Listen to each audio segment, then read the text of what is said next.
빌립보서 3장 1절에서 16절 말씀. 끝으로 나는 형제들아 주 안에서 기뻐하라. 너희에게 같은 말을 쓰는 것이 내게는 수고로움이 없고 너희에게는 안전하니라. 개들을 삼가고 행악하는 자들을 삼가고 몸을 상해하는 일을 삼가라. 하나님의 성령으로 봉사하며 그리스도 예수로 자랑하고 육체를 신뢰하지 아니하는 우리가 곧 할례파라. 그러나 나도 육체를 신뢰하만 하며 만일 누구든지 다른 이가 육체를 신뢰하는 것이 있는 줄로 생각하면 나는 더욱 그러하리니 나는 8일 만에 할례를 받고 이스라엘 족속이요 베냐민 지파요 히브리인 중에 히브리인이요 율법으로는 바리새인이요 열심으로는 교회를 박해하고 율법의 의로는 흠이 없는 자라. 그러나 무엇이든지 내게 유익하던 것을 내가 그리스도를 위하여 다 해로 여길 뿐더러 또한 모든 것을 해로 여김은 내 주 그리스도 예수를 아는 지식이 가장 고상하기 때문이라. 내가 그를 위하여 모든 것을 잃어버리고 배설물로 여김은 그리스도를 얻고 그 안에서 발견대로 함이니 내가 가진 의는 율법에서 난 것이 아니요 오직 그리스도를 믿음으로 말미암은 것이니 곧 믿음으로 하나님께로부터 난 의라. 내가 그리스도와 그의 부활의 권능과 그 고난에 참여함을 알고자 하여 그의 죽으심을 본받아 어떻게 해서든지 죽은 자 가운데서 부활에 이르려 하노니 내가 이미 얻었다 함도 아니요 온전히 이루었다 함도 아니라 오직 내가 그리스도 예수께 잡힌 바 된 그것을 잡으려고 달려가노라. 형제들아 나는 아직 내가 잡은 줄로 여기지 아니하고 오직 한 일 즉 뒤에 있는 것을 잊어버리고 앞에 있는 것을 잡으려고 표대를 향하여 그리스도 예수 안에서 하나님이 위에서 부르신 부름의 상을 위하여 달려가노라. 그러므로 누구든지 우리 온전히 이룬 자들은 이렇게 생각할지니 만일 어떤 일에 너희가 달리 생각하면 하나님이 이것도 너희에게 나타내시리라. 오직 우리가 어디까지 이르렀든지 그대로 행할 것이라. 이는 하나님의 말씀입니다. 하나님 감사합니다.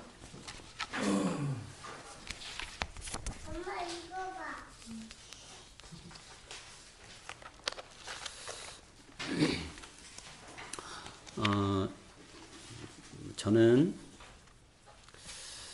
지금은 가평의 루디아의 집이라고 하는 중증 장애인 시설에서 시설 관리 팀장으로 일하고 있습니다. 2006년에 섬기던 교회를 사임하고 한 1년 정도 쉬다가 이렇게 뭐 계획된 것은 아닌데 우연히 장애인 시설에 가서 일을 하게 되었습니다. 죄송하지만 목회할 때보다 행복합니다. 그래서 뭐 그 즐거움이 가라앉지 않고 또 보람있고 뜻있고 그래서 기왕에 하나님이 나에게 또 그렇게 일할 수 있는 기회를 주신 것 아닌가 생각하고 그렇게 일하고 있습니다. 오늘 뭐 제목이 버릴 수 있나요입니다. 버릴 수 있나요? 우리 말이 참 쉽잖아요. 말이 참 쉬운데 그 말을 조금만 들어가면 참 어렵습니다. 우리말처럼 어려운 게 없습니다. 예수 믿으세요? 예수 믿고 천국 갑시다. 예수 믿으면 참 좋아요. 이렇게 해서 사람들에게 소개를 하고 사람도 그러면 되는 것 같아서 교회를 오지만 교회를 다니면 다닐수록 그 말이 참 어렵죠.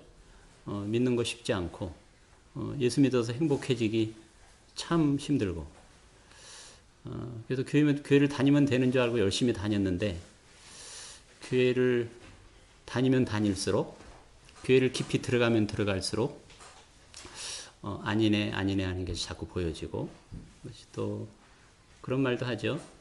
너무 많이 알면 다친다고 그러죠. 교회를 너무 많이 알면 다친다. 그래서 많이 다치기도 하셨을 테고 많이 아프기도 하셨을 텐데 버릴 수 있나? 성경에 버리라는 말이 참 많이 있고요. 또 우리도 버려야겠다 이런 생각을 많이 갖고 신앙생활을 하고 있습니다.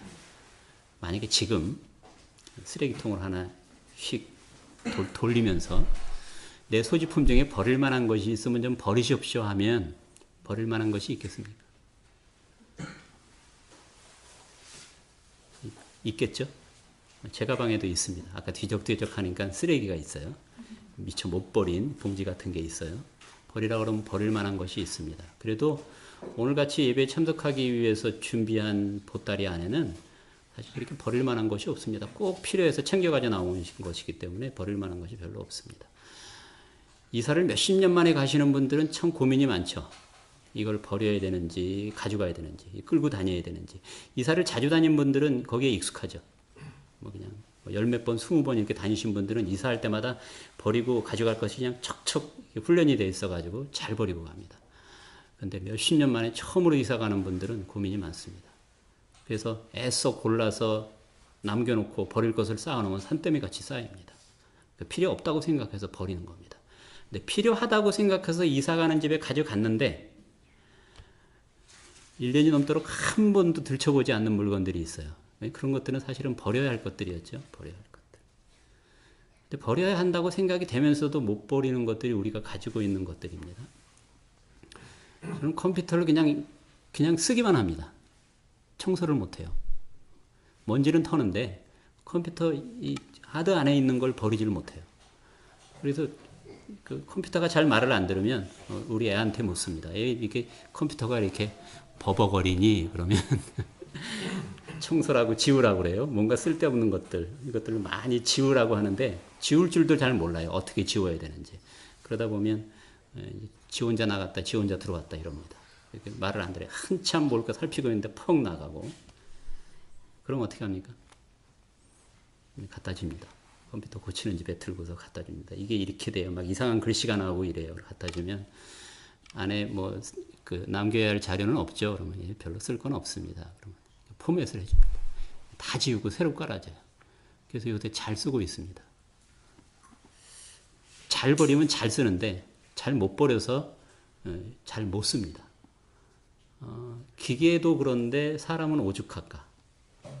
사람은 못 버린 것들이 너무 많아서 우리의 행복이 자꾸 이렇게 줄어들고 우리의 삶이 자꾸 손해보고 그러는 것을 뻔히 알면서도 못 버리죠. 이건 나에게 최소한 이거는 버려야 되는 것들이 안 버려집니다.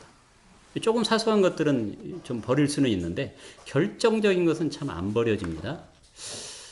성경에 보면 참 잘 버려서 행복한 분들이 있어요. 잘 버려서. 그냥 어떻게 하면 저렇게 잘 버릴까? 그렇다고 쉽게 버린 건 분명 아니에요. 근데 참 과감하게 잘 버려서 행복하다고 말하는 분들이 있는데 그 중에 대표적인 분이 오늘 읽어드린 바울 선생님 같습니다. 바울 선생님이 도대체 어떻게 버렸길래 이렇게 행복해 할까? 어떻게 버렸길래? 도대체 무엇을 버렸길래 이렇게 행복해 할까?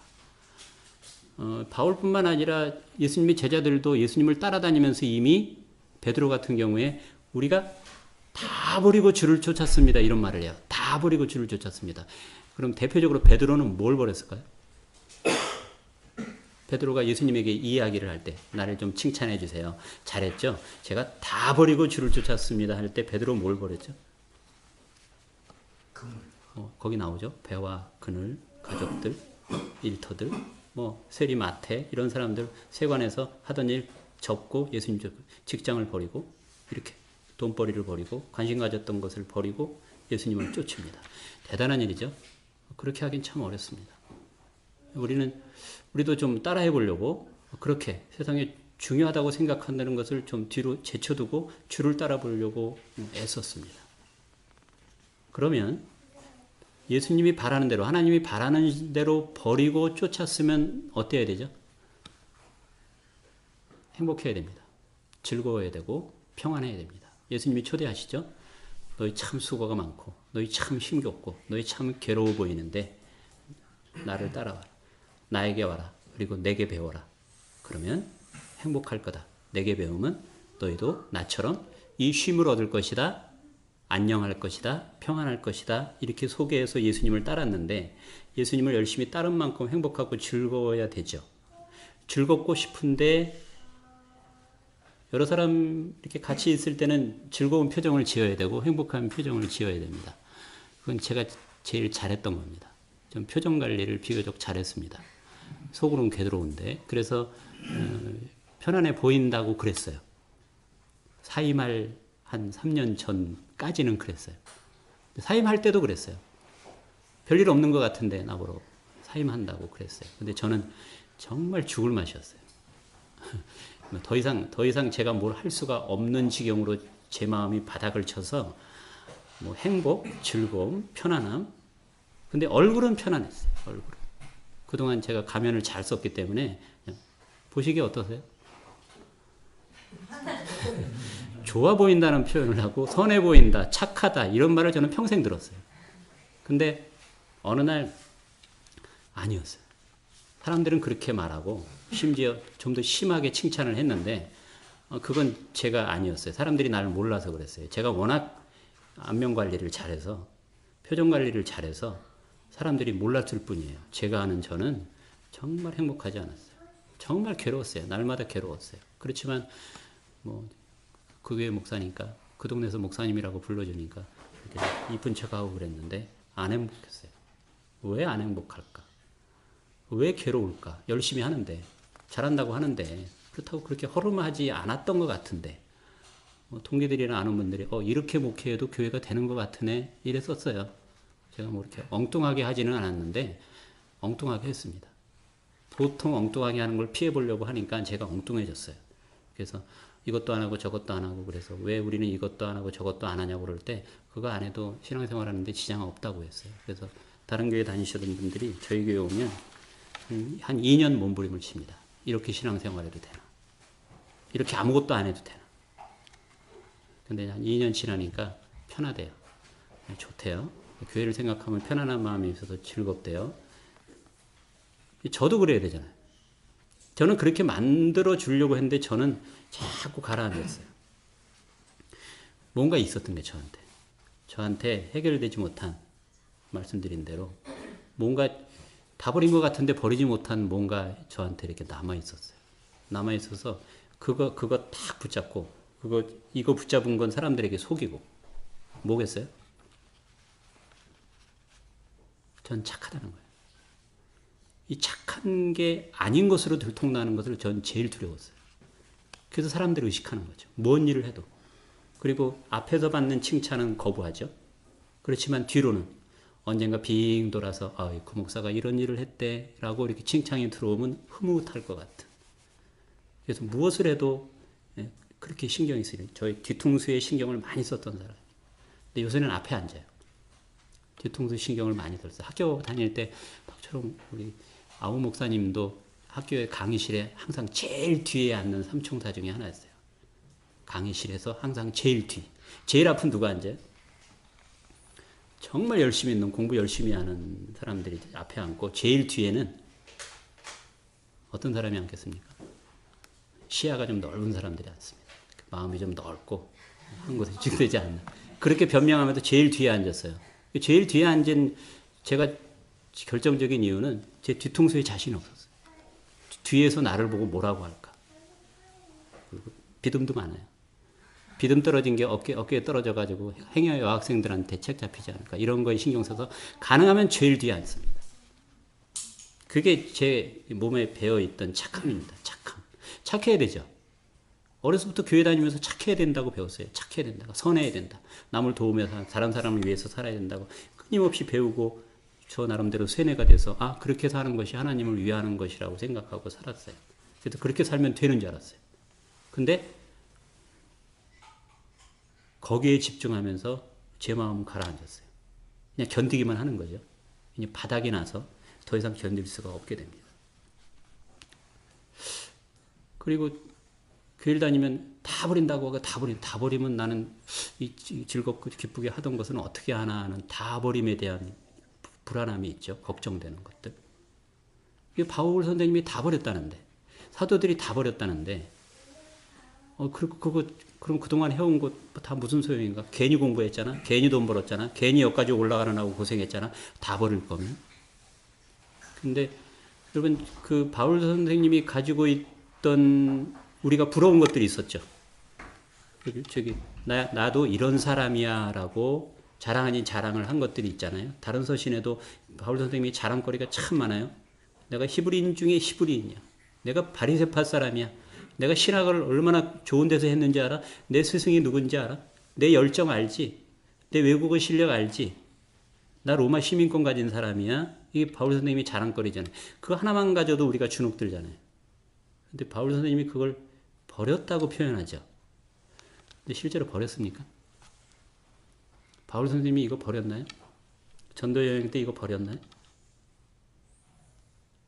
바울 평생에 이거 고스란히 써먹습니다. 철저하게 다 써먹어요. 안 써먹은 게 없어요. 로마 시민권까지 써먹죠. 막판에 내가 로마 시민인데 너희가 재판도 않고 나를 다루려고 하냐 해서 로마 가는 거죠. 로마 시민권도 씁니다. 외국어 실력 충분히 썼다고 되어 있어요. 그렇죠?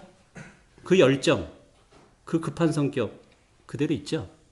성격까지 안 바꿔주시죠, 하나님이.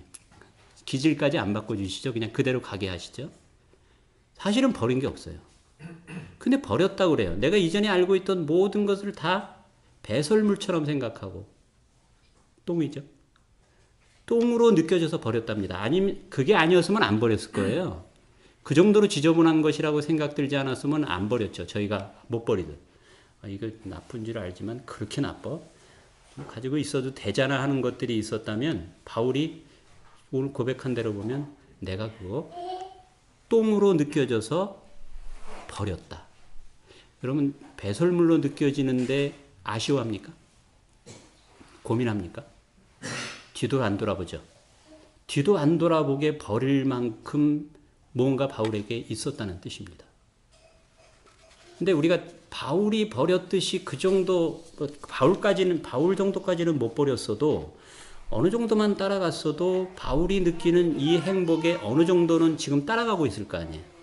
지금 나의 행복과 즐거움이 평안함이 어느 정도 수준 같습니다. 평안해 찬양했잖아요. 정말 그렇게 평안하신 거 맞죠? 정말 그렇게 평안하신 거. 안녕하세요라고 물었잖아요. 제가 처음 설교를 하는 곳에 가면 무조건 안녕하세요를 설교합니다. 안녕하세요. 왜냐하면 가장 중요하게 느껴져서 안녕한 게 가장 중요하게 느껴져서 왜냐하면 제가 안녕 없이 목회하고 안녕 없이 한평생 살다가 뭔가 새롭게 느껴져서 안녕이 참 나에게 너무 중요했구나. 이제 내가 요만큼 안녕한 것 같구나 하고 느껴져서 그렇게 하려고 하다가 홈페이지 쭉 들여다보고 여러분 모여 계신 거 쭉 보고 목사님 분위기 보고 이건 건너뛰어도 되겠다 그랬어요.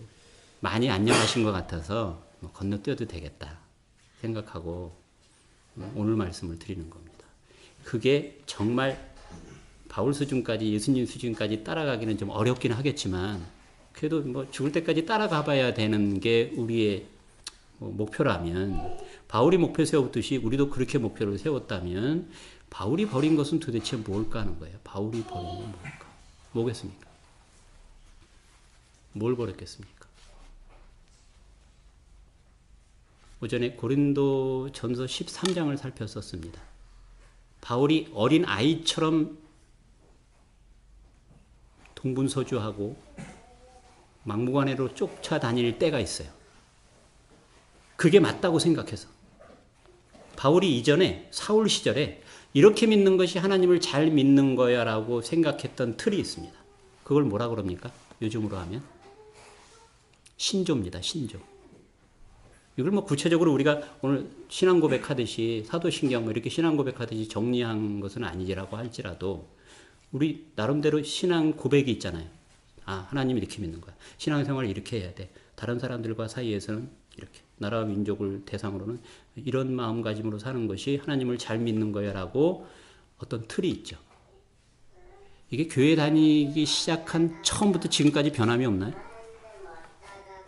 변함이 없나요? 몇 번 갱신했나요? 처음 다닐 때 내가 가졌던 신조하고 하나님 이런 분이야. 그러니까 하나님 이렇게 믿어야 돼. 예수님은 이렇게 말하신 분이니까 이렇게 따라야 돼 하는 것들이 시간이 가면 갈수록 점점 하나로 굳어집니까? 아니면 조금씩 변하십니까? 제 느낌에 조금씩 변하셨을 거예요. 저도 많이 변했었고 고민하신 분들은 많이 변합니다. 여기에서 조금 벗어나고 여기에서 조금 갱신하고 오늘이 교회력으로 하면 종교개혁주일이에요. 종교개혁주일. 근 500년 가깝죠? 교회가 이렇게 하면 안 돼. 이 말은 하나님 이렇게 믿으면 안 돼. 하나님 이렇게 믿을 수가 없어. 하나님이 이렇게 믿는 게 잘 믿는 것이야 라고 생각했던 분들이 탁 깨어나서 새로 시작한 개혁교회가 500여 년 전에 시작했습니다. 아, 이러면 안 돼. 뭐가 갱신된 겁니까? 믿음의 신조가 아, 이래야 되겠어라고 뭔가 탈피하고 일어났던 게 500년 전입니다. 근데 이렇게 한번 갱신하고 탈피하고 500년간 고스란히 쓸 수는 없습니다. 개혁교회는 개혁된 교회가 아니라 계속 개혁해야 되는 교회라고 되어 있어요. 우리 개신교는 끊임없이 뭔가 나은 곳으로 옳은 곳을 향해서 계속 바꿔야 되는 교회예요. 내가 개인적으로 내 신앙이 어렸을 때보단 조금 초등학교 때보단 중학교 때보단 고등학교 신앙에 내가 학년이 올라가면 올라갈수록 예전에 내가 그렇게만 생각하고 그렇게만 몰려갔는데 내가 과거에 그랬을 때도 있었어. 그때 참 아이 같았어 하는 것들이 있습니다. 그렇게 해서 조금씩 자랐잖아요. 바울이 이게 아니면 안 되라고 생각했던 것들이 있습니다. 그분이 그때 당시에 성경을 보고 그때 당시에 최고의 학교에서 공부를 하고 그가 추구하는 교단이 있고 신앙의 열정이 있고 그것을 가지고 있으면서 복음을 전하는 사람들의 이야기를 들었을 때 어땠겠어요? 말도 안 되는 거죠. 말도 안 됐어요. 하나님을 저렇게 말하고 하나님을 저렇게 믿으면 안 되는데라는 열정이 바울에게 있었던 거 아니에요. 내가 배운 대로 하면, 내가 느낀 대로 하면, 내가 아는 대로 하면 저렇게 하면 안 돼. 안타까움이 있었을 거 아니에요. 나쁜 마음만 가지고 했었겠어요? 나쁜 마음만? 사울이 정말 예수 믿는 사람들을 정말 나쁜 감정으로만 그냥 해코지 하려고 쫓아다녔겠어요? 그의 마음 한복판엔 어떻게 하든지 하나님을 잘 믿어야 되는데 저렇게 믿으면 안 되는데 저렇게 믿는다는 말이 전파되면 안 되는데 그럼 사람들이 하나님 잘못 믿을 텐데 이런 열정 때문에 쫓아낸 거 아니겠어요? 그러면 행복했겠어요? 그 마음이 불행했겠어요? 행복했을 겁니다. 신앙생활 잘하면 행복하지 않나요? 이거 하나님 잘 믿는 거야 라고 생각하고 열심히 하면 그 순간 행복한 거 아니에요? 보람 있고 하나님을 위해서 열심히 했잖아요. 나중에 내가 그때 그 열정 완전히 잘못됐었네 할 때는 후회하지만 그걸 느끼기 전까지는 얼마나 행복했겠어요. 우리가 전에 그랬었던 적이 있습니다. 그게 다인 줄 알고 했던 때가 있습니다. 바울이 그랬었습니다. 근데 바울이 고민을 하는 흔적이 있어요. 내가 이 열정으로 이렇게 하나님을 위해서 애쓰면 내가 행복해야 되는데 나보다 더 행복해하면서 죽어가는 사람이 있었어요. 나보다 더 환하게 행복해가면서 내가 어렵게 하는데 옆구리 찌르는데 환한 표정으로 내 이 손가락질을 찌르는 것들을 받는 사람들이 있었어요. 사울 앞에. 그래서 고민하는 거 아니에요? 도대체 이유가 뭘까? 나는 하나님을 위해서 이렇게 열심히 하는데도 저 사람보다 덜 행복한 이유가 뭘까? 저 사람들은 나에게 당하면서도 심지어 죽어가면서도 저렇게 행복한 이유는 도대체 뭘까? 아마 그래서 바울이 고민했을 겁니다. 바울이 다메섹으로 가는 중간에 부활하신 예수님을 만나고 그냥 넘어지면서 돌뿌리에 부딪혀서 돌을 깨닫듯이 그렇게 하루아침에 딱 깨달았다. 그냥 성경엔 그렇게 표현되어 있지만 그렇게 단숨에 알아지지는 않았을 겁니다. 순간에 뒤통수 딱 맞고 그 예수님하고 그렇게 알아지지는 않았을 겁니다. 고민의 흔적이 많았을 겁니다. 도대체 이게 뭘까?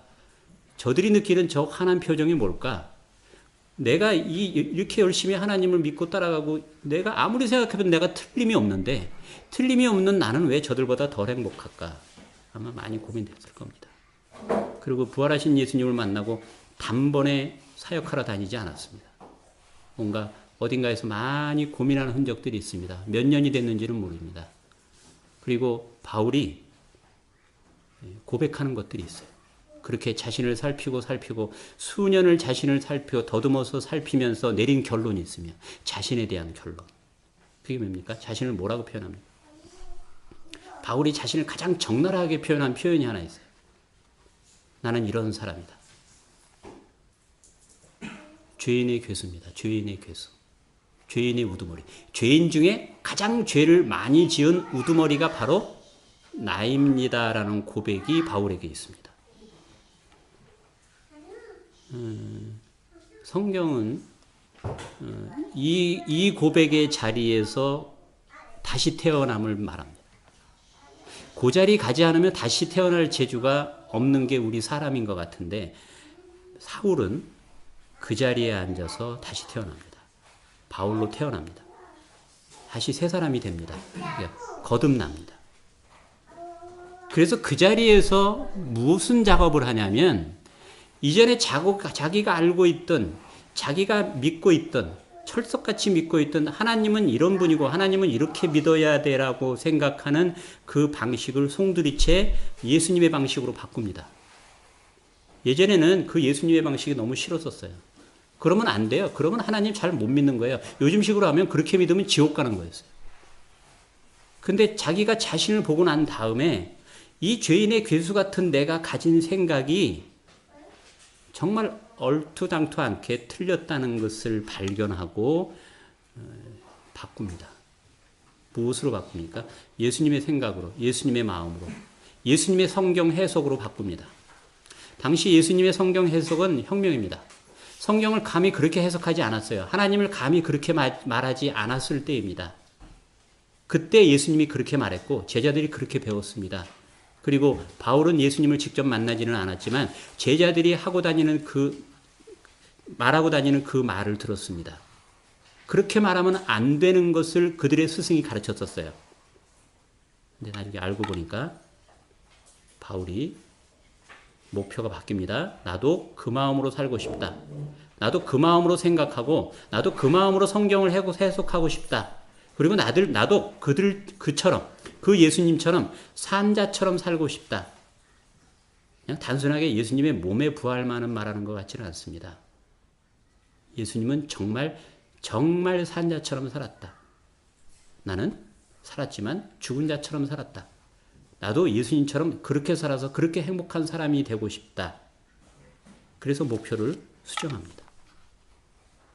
사실 바울이 버린 건 신조입니다. 그가 가진 신조입니다.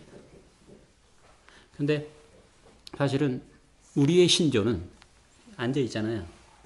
아마 나의 신조를 내가 하나님을 어떻게 믿는지, 성경을 어떻게 받아들이는지, 예수님에 대해서는 어떻게 내가 생각하는지를 아마 글로 써서 비교를 하면 너무 다르겠죠? 너무 다르죠. 때로 어떤 분의 글과 어떤 분의 글은 같이 교회 다니는데 하늘과 땅 차이일 겁니다. 이게 우리 최소한 한국 교회 안의 교단 차이죠. 통합측 교회, 합동측 교회 차이는 얼마나 될까요? 하늘과 땅 차이입니다. 하늘과 땅 차이. 교회 다니는 사람과 교회 안 다니는 사람과의 차이보다 더 멀어요. 하나님을 말하는데. 같이 하나님을 말하고 예수님을 말하는데 차이가 엄청납니다. 그런데 교회죠. 저 교회에서도 하나님을 말하고 저 교회에서도 예수님을 말해요. 우리도 예수님을 말하고 하나님을 말하는데 차이가 엄청납니다. 어떻게 하실래요?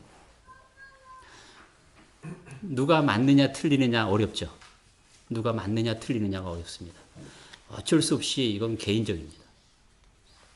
교단이 있고 교파가 있고 신앙의 흐름이 있지만 꼼짝없이 나와의 하나님과의 문제고 나와 성경과의 문제입니다. 베드로 후서에 사도 베드로는 이런 말을 합니다. 성경 함부로 풀지 마세요. 성경 함부로 풀다가는 정말 잘못됩니다. 바울이 전한 어려운 글도 함부로 풀려고 애쓰면 안 됩니다. 언제까지 기다리라고요? 마음에 샛별이 떠오를 때까지 기다리래요. 마음에 뭔가 빛이 떠오를 때까지 기다리래요. 그때까지 애써 찾고 두드리고 들여다보다가 정말 내 마음에 뭔가 새로운 것이 환하게 떠올랐을 때 비로소 그 글이 읽혀져야 하나님의 말씀을 제대로 읽을 수 있답니다. 이유는 뭡니까? 그 분위기에 지배받아서 쓰여진 글이고 그 분위기에서 지배받아서 읽혀져야 할 글이기 때문에 그 자리에 도달해서 드디어 읽어져야 성경이 바로 읽혀집니다. 그 전에 그냥 되어지는 대로 그냥 적당히 읽고 해석했다가는 큰일 납니다라고 베드로는 그렇게 말한 적이 있습니다. 바울은 이것이 옳다. 이 길만이 하나님을 따르는 길이고 이 길이 하나님을 잘 섬기는 길이다라고 생각하면서 예수님의 생각을 거부했던 사람입니다. 우린 유대교가 아니죠. 기독교죠. 기독교는 예수님의 방식으로 성경을 보고 예수님의 방식으로 하나님을 대하고 믿고 따르기로 한 사람들입니다. 그러면 내 안에 예전에 바울이 사울 시절에 가졌던 아닌 것들이 발견되면 과감히 버려야 됩니다. 근데 그거 판단하기는 참 어렵죠. 이게 맞는지 틀리는지 판단하기는 참 어렵습니다. 바울이 글을 쓰면서 잘못 배워서 잘못 가르쳐서 그렇게 되면 안 된다고 말합니다. 근데 그걸 어떻게 판단해요? 잘못 가르치고 잘못 배우는 것을 어떻게 가름하시겠어요? 누가 이게 정말 하나님의 말씀이다. 죄송합니다. 목회하는 분들은 설교할 때 어떻게 설교를 준비하겠습니까? 많은 성경 번역본을 봅니다. 두루두루 살핍니다. 이 번역이 재주가 있으면 원문을 볼 테고 영어 실력이 있으면 영어를 볼 테고 거기에 모자라는 저 같은 사람은 한글 번역 성경을 이것저것 살핍니다. 그러면 분위기가 조금씩 다릅니다. 번역한 성경마다. 그럼 도대체 어떤 분위기가 맞을까? 고민하죠. 그럼 그거에 대한 해석들이 있어요. 훌륭하신 분들이 해석해놓은 설명해놓은 글들이 있어요. 그럼 쭉 찾아봐요.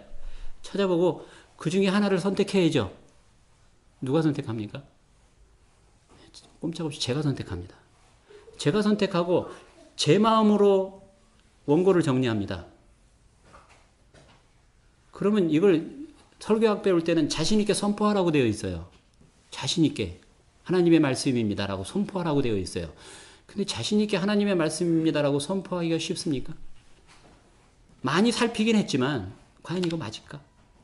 길게 목회하지는 않았지만 그 길게 목회하지 않은 기간 동안에 최소한 공예배 때 1000번은 설교했더라고요. 1000번. 그 1000번 설교한 것 중에 하나님이 동그라미 쳐줄 수 있는 설교 원고가 있을까 싶은 거예요. 있을까? 하나님이 너 이때 이 말은 내 마음에 쏙 들게 잘했어라고 설교하는 게 이게 골라낼 수 있을까요? 욕심껏 골라내고 매번 설교는 그렇게 했습니다. 근데 뒤늦게 점수를 매긴다고 보면 고민 안 되겠습니까? 그 고민 끝자리에 이렇게 원고를 가지고 설교를 하는 겁니다. 근데 원고가 다 잘 보입니까? 원고를 그대로 읽고 하는 거 아닌데 건너뛰죠? 빼먹죠? 그러다가 벼랑간 생각난 거 설교하죠? 그러니까 이 말하는 사람도 중요하지만 듣는 여러분도 훨씬 더 중요합니다. 제가 한 설교 중에 이건 맞을 거야 했던 설교 중에 하나가 정언기를 준비하세요. 정언기. 말씀을 걸르라는 거예요. 정수기 쓰시죠? 청정기도 쓰고 온갖 것 걸러서 마시고 걸러서 이렇게 하잖아요. 숨 쉬고 하잖아요. 그래야 살 것 같아서. 말씀 잘못 먹으면 죽죠. 이거 챙겨줄 사람이 없습니다. 내가 챙겨야 돼요. 내가 말씀을 걸러서 먹어야 돼요. 의심하라는 뜻은 아닙니다. 잘 걸러 드셔야 내가 살 수 있습니다. 살리는 말씀을 먹고 죽을 수 있어요. 많이 죽었어요. 그리고 바울이 사울 시절에 거의 죽은 것처럼 살았어요. 잘못 먹고 잘못 받아먹고. 버릇에 의지하면 안 됩니다. 오래된 습관에 의지하면 안 됩니다. 계속 고민하셔야 됩니다. 제가 교회를 사임한 이후, 사임하기 직전부터 고민한 겁니다. 예수 믿는다는 게 뭔가? 누가 저에게 기도 제목을 물으면 전 그렇게 말합니다.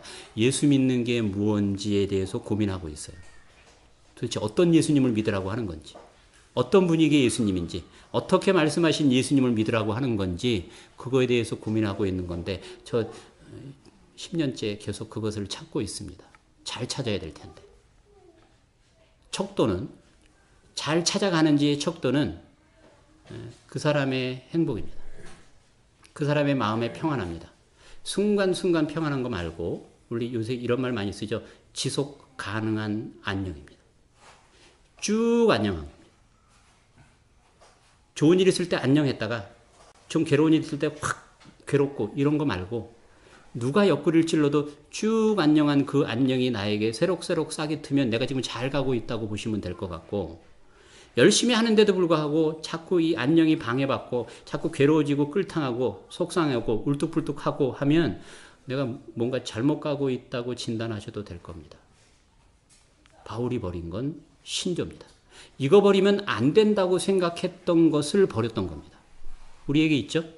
하나님 이렇게 믿는 거야. 예수님 이런 분이야 라고 믿는 거 있습니다. 근데 그거에 대해서 달리 이야기하면 여러분 어떻게 하실래요?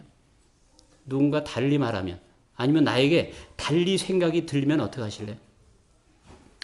그냥 버릇처럼 이거 사탄이 주는 생각이야, 마귀가 주는 생각이야, 사이비 이단이 주는 생각이야 라고 자꾸 밀쳐만 내시겠어요? 아니면 그것 가지고 고민하시겠어요? 바울이 철저하게 그것 붙들고 이전에 생각했던 것 아닌 것을 가지고 외치는 사람들에게 공격했던 겁니다. 그래서 예수님조차도 공격의 대상이 됐었어요. 그 신념이, 그 신조가 2000년 동안 정말 이쁘게 예수 믿는 사람들이 발전해 왔으면 좋겠는데 어느 분이 그렇게 고백했더라고요. 이 시대에 하나님을 믿는 사람들의 모습은 예수님이 가장 우려했던 방향으로 진화됐다. 예수님이 가장 걱정하는 분위기로 이 시대의 기독교는 진화되어 있대요. 예수님이 지금 오셔서 우리를 향해서, 교회를 향해서 너희 이거 좀 문제가 있는데 이건 좀 아닌 것 같은데, 한국교회의 총연합회 사무실에 가가지고 그 얘기를 예수님이 대놓고 하시면 총연합회가 뭐라고 그러겠어요? 한국 기독교가 뭐라고 그러겠어요? 오히려 예수님한테 호통치지 않겠어요? 우리가 얼마나 열심히 하고, 우리가 얼마나 교인이 많아지고, 얼마나 커지고, 얼마나 열심히 기도하고, 얼마나 공부 많이 하는데 행여 그런 말을 하십니까? 그러지 않겠어요? 지금 우리가 믿는 당신은 이런 예수인데 왜 그렇게 얘기하시냐고 오히려 예수님에게 따지지 않겠어요? 저는 숙제가 있다고 생각합니다. 우리가 평생 풀어야 할 숙제. 내가 버릴 것이 무엇인가. 이거는 버리면 안 되는 데까지도 포함시켜야 됩니다. 이거는 버리면 안 돼. 내가 다 버려도 이것만은 버릴 수가 없어라고 붙드는 신앙의 신념조차도 바울의 그 자리에 들어가서 이건 아니다라고 심각하게 느껴졌을 때는 고민해야 된다고 생각합니다. 이유는 예수님을 잘 따르기 위해서, 바울과 같은 실수를 저지르지 않기 위해서, 바울과 같이 성숙한 크리스찬이 되기 위해서. 그래서 저는 그냥 잘은 못하지만 한 10여 년 전부터 어떻게 하면 잘 찾아갈 수 있을까? 어떻게 하면 조금은 가깝게 예수님이 원하는 방향으로 살아갈 수 있고, 어떻게 보면 예수님이 원하는 방향으로 하나님을 생각하며 그렇게 느끼며 살아갈 수 있을까 하고 여전히 두리번거리고 있습니다. 다 됐다 이렇게 말할 수는 없겠죠. 바울도 그렇게 고백하죠. 내가 다 갔다 이렇게 생각하지 않는다. 내가 목표에 다 도달했다 이렇게 생각하지 않는다. 이전에 애쓴 것 다 접어두고 앞으로 열심히 어떻게 하든지 예수님이 원하는 분위기로 가려고 내가 평생 다름질을 하려고 한다. 이건 버리고 가야 할 우리의 목표이기도 합니다. 한 달, 두 달, 1년, 2년, 몇 번의 어떤 체험, 이런 것으로 무르익지는 않을 겁니다. 그렇지만 이전에 고민하셨듯이 계속 내 신앙에 관해서 고민하고, 내가 믿는 이 믿음에 대해서 고민하고, 물어보고, 찾아보고, 두리번거려서 찾아가지 않으면 우리에게 희망이 없을지도 모릅니다. 한편으로 마음이 많이 놓이는 거는 최소한 제가 홈페이지로 살펴본, 또 오늘 예배 시간에 이렇게 만나서 이렇게 뵙고 느끼는 분위기로는 그 고민을 여전히 많이 하시는 분들이 모여서 예배를 드리는 곳이라고 믿어져서 그냥 저 그렇게 달려가고 있는 사람 중에 한 사람입니다. 여러분도 기왕에 달려가시는 길이라면 열심히 그냥 또 행복을 기대해 가면서 그렇게 달려갔으면 참 좋겠습니다 하는 바람으로 오늘 말씀을 드린 겁니다. 그래서 고생 끝에 좀 좋은 것들이 우리에게 오겠죠. 중간중간에 지치지 않게 하나님이 우리에게 행복감 주시고 평안함 주시겠죠. 그러면 그 힘 또 밑거름 삼아서 또 달려가고 또 달려가다 보면 우리가 그렇게 부러워하는 바울 선생님의 분위기, 감옥에 갇혔는데도 내가 기뻐하라 기뻐하라, 내가 너희가 기쁘게 지내라 평안하게 지내라고 하는 이 말이 잔소리가 아니다. 나 지금 감옥에 있지만 사람들이 나를 옆구리 찌르지만 나 행복해, 나 즐거워, 나 지금 그 마음이야 라고 표현한 이 표현이 바울 선생님의 표현만이 아니라 우리 모두의 표현이 돼서 사람들이 오히려 우리를 희한하네, 신기하네 이렇게 보는 하나님의 사람들로 살아가실 수 있기를 바랍니다. 기도하겠습니다.